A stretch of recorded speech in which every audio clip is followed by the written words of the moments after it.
about the Yari.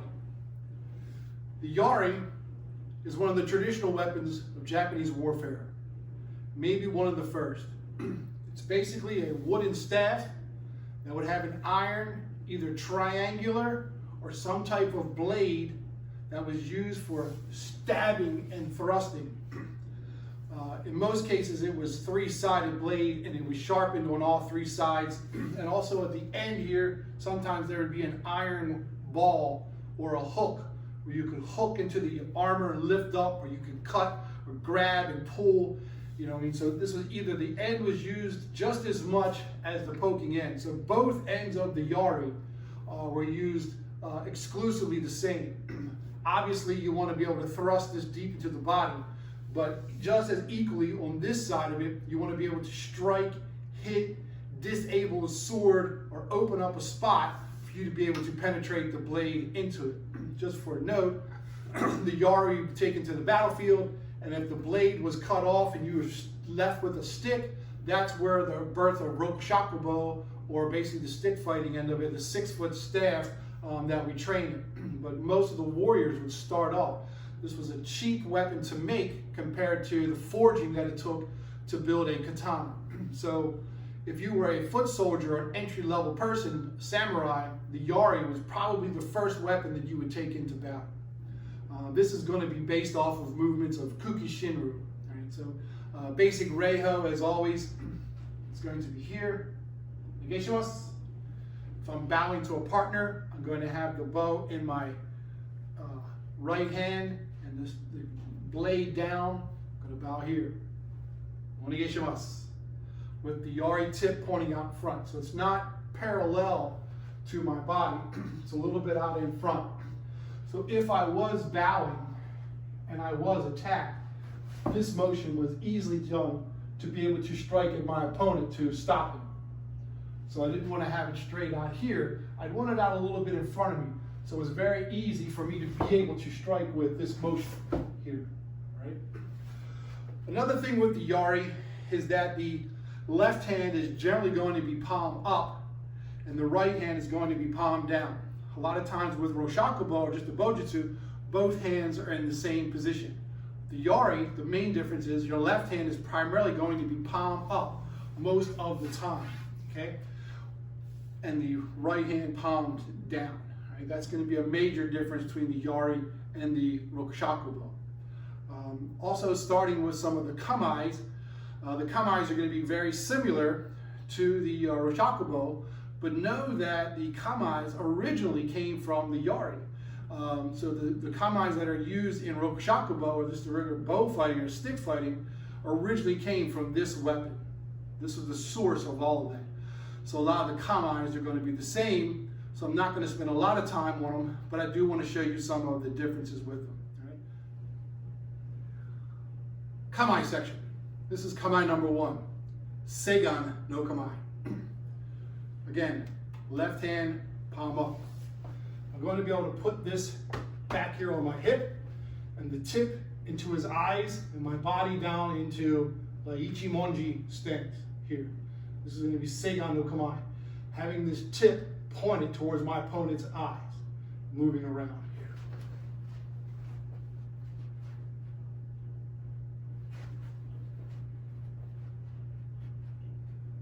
Seigan no kamae. Next. Kamae number 2. Jizuri Seigan no kamae. Jizuri Seigan no kamae. A little bit different is from Seigan no kamae. Take the right foot, step back some, pull this left hand in. So I'm down. The butt of the Yari is either on the ground or just lightly touching the ground. There's a lot of reasons for this. Some examples are I'm actually feeling behind me as I'm retreating backwards some, right? So I could be in kamae, and if I'm attacked, this is moving out of the way. I don't want him to hit my Yari, so if he goes to swing for the blade, I don't want him to accidentally cut my blade off. So one of the ways I can defend this is moving it back here. And it's almost like I still got this into his eyes and I'm still ready, but this is down the ground. Or maybe like I'm slowly gonna walk backwards, you'll hear it hit the wall.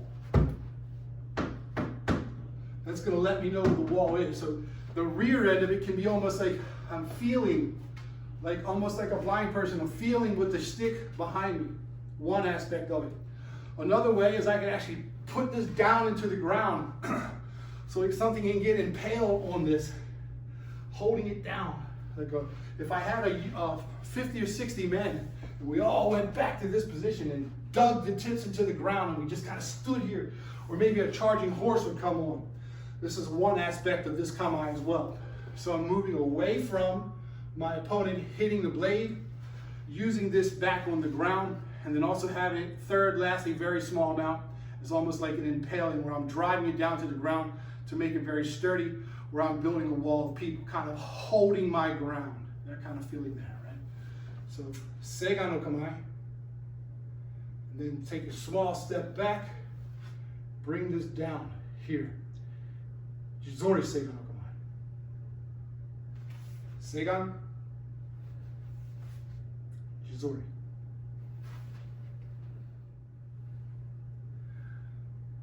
The next kamae is Chuda no kamae. From Seigan no kamae. Bring this up underneath of your armpit, down. Here, Seigan no kamae. Having this bow level to the ground. This is very much moving forward type of posture. From here, being able to thrust at my opponent. Chuda no kamae.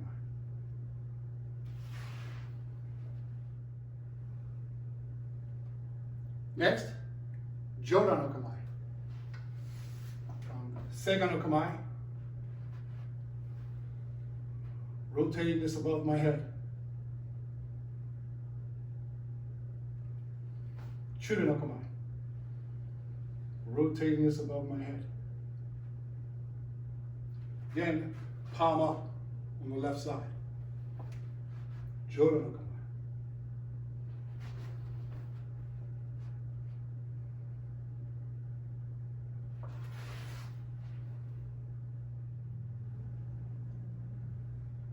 Next, Geida no kamae. From Seigan no kamae. Leaving this end in your hip, lowering this down. Pointing this down towards their feet. So from Seigan is generally your starting position. You would bow, you would go to Seigan first. Then you would take any other kamae or you would start your kata. So there's a pattern of always bowing reiho. Onegaishimasu. From here, bringing this Yari center, coming to Seigan no kamae. Then I can do whatever pattern I want to do. When I'm done, go back to Seigan no kamae. Up, out, bow, step back with the left foot, and relax. So I can go from relaxed, step in, kamae, onegaishimasu. And kata, to, to. When I'm done, Seigan, kamae, domo regato. Step back, relax. So that's the basic pattern, right? So we were on Geida no kamae. Tap! Toki, top of the person's foot. Here. To! To! Even forward hand. Hey! So backhand push, forward hand push. Both are attacks from Geida no kamae.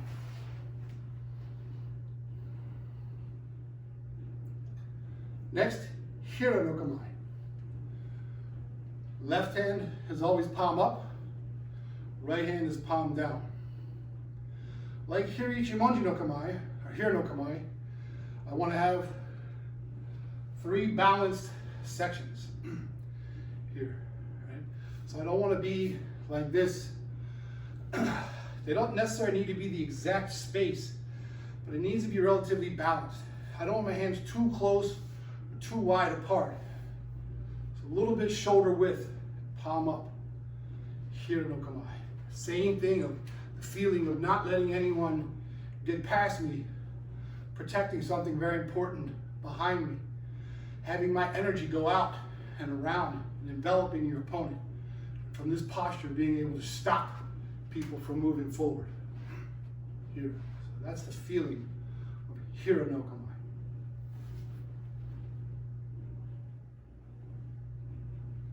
Next is Ihan.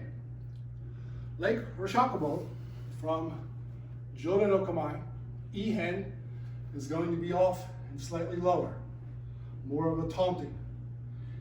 Jodan is very protecting. Ihan is down.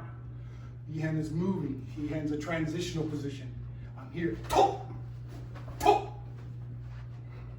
I'm here. Very alive.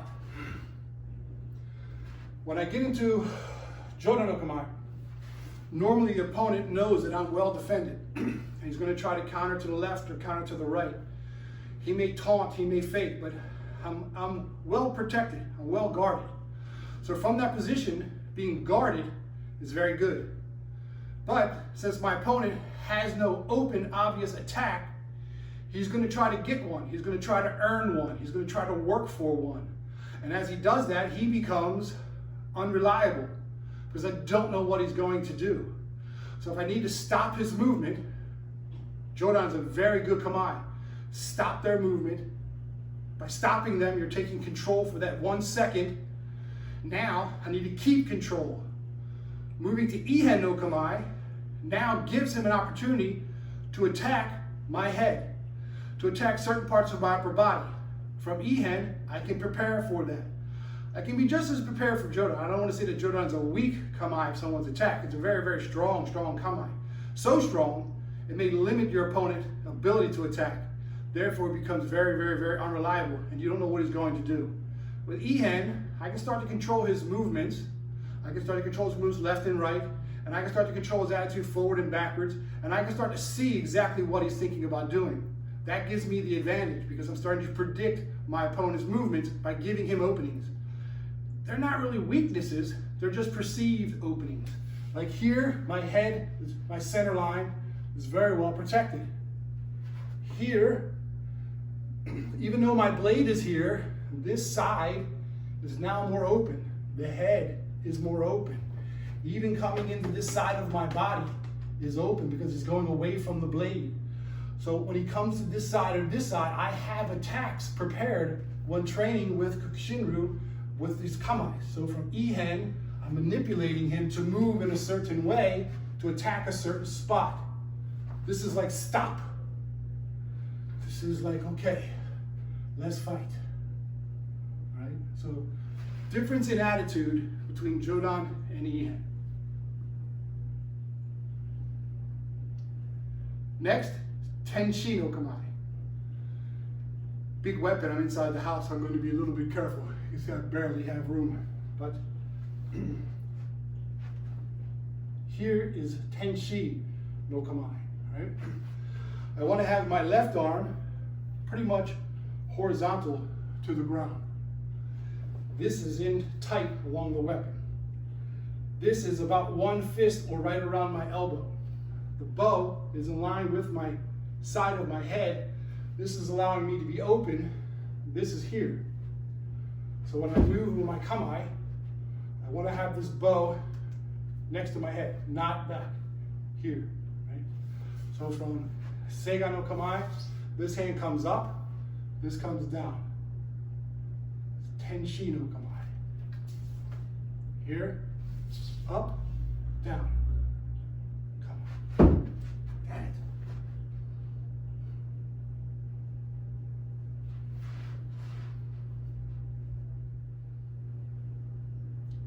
The last kamae, Shizen no kamae. Like Roshakubo, Shizen no kamae is here.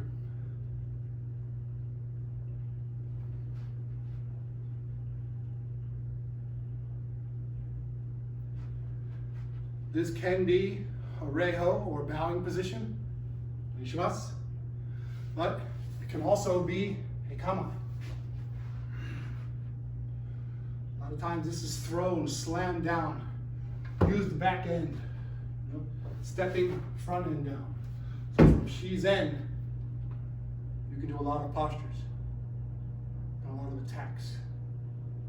Shizen no kamae.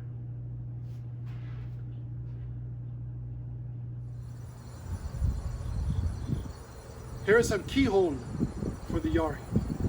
Technique number 1 is called Ichimonji. From Seiga no kamae, or basically from any kamae, this is the ability to be able to thrust using a straight line. Okay? Straight line. So thrusting in a straight line.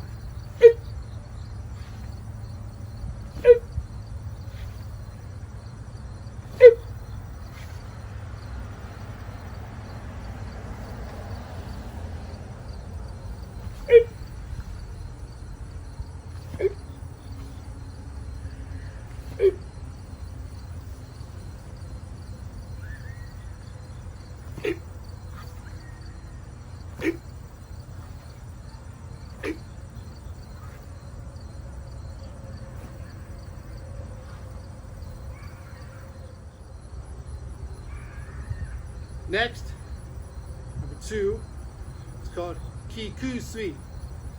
Kikusui. Being stagnant, stationary, is sometimes easy to see the thrust coming. So what I want to be able to do is, I want to be able to move the Yari. I want to be able to keep the Yari in motion. I want to be able to move it. So when the thrust comes, it's a surprise. Some people can say you can cut kuji. In pyo to sha kai jin retsu zai zen tum. Or kanji, cutting the nin kanji, cutting the kanji of fear, cutting the kanji of perseverance, sending that out. But basically what you want to do is keep this moving. So it's a difficult target for the swordsman to hit. Moving this, front hand, back hand, but at any time in the movement, being able to thrust. So he gets captivated with the moving of the Yari, and out of nowhere, the thrust comes quickly. Stagnant. Kutsu.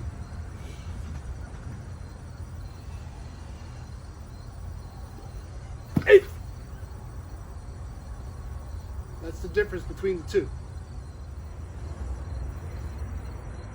Number 3, it's called Maki Zuta.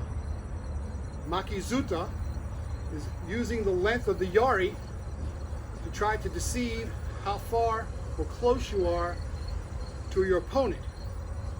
So from Seiga no kamae, I can be moving forward some as I move the Yari away. And it may look like that I'm moving backwards, or I can be doing both, making it look like I'm very far away, but still being in reach of my attack. So this is basically using the Yari to make it look like I am further away, when yet I'm still in basically the exact same spot to be able to attack, right? So playing around with the Yari distance. So I can be here, you know, it looks like I've moved further away. So that's gonna make him come in closer. And when he does, he's gonna realize that I was in the same spot to give my advantage. So play around with the distance of using this hand and changing it from all of your kamaes. So it looks like I'm moving further away. But realistically, I'm not.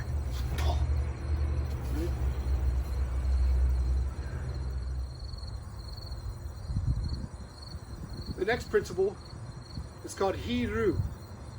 And basically what Hiru is doing is teaching me to be able to, from any kamae that I'm using, and being able to leap up, strike, and thrust. So I'm going to be able to do a 180. Some type of an attack is coming. I I'm going to leap and thrust. The trick of this is on my leap, being able to cut and then poke. So if I was to cut through the neck, I'm going to poke through the slash that I made. If I cut through the chest of the armor, I'm going to poke through the cut that I made.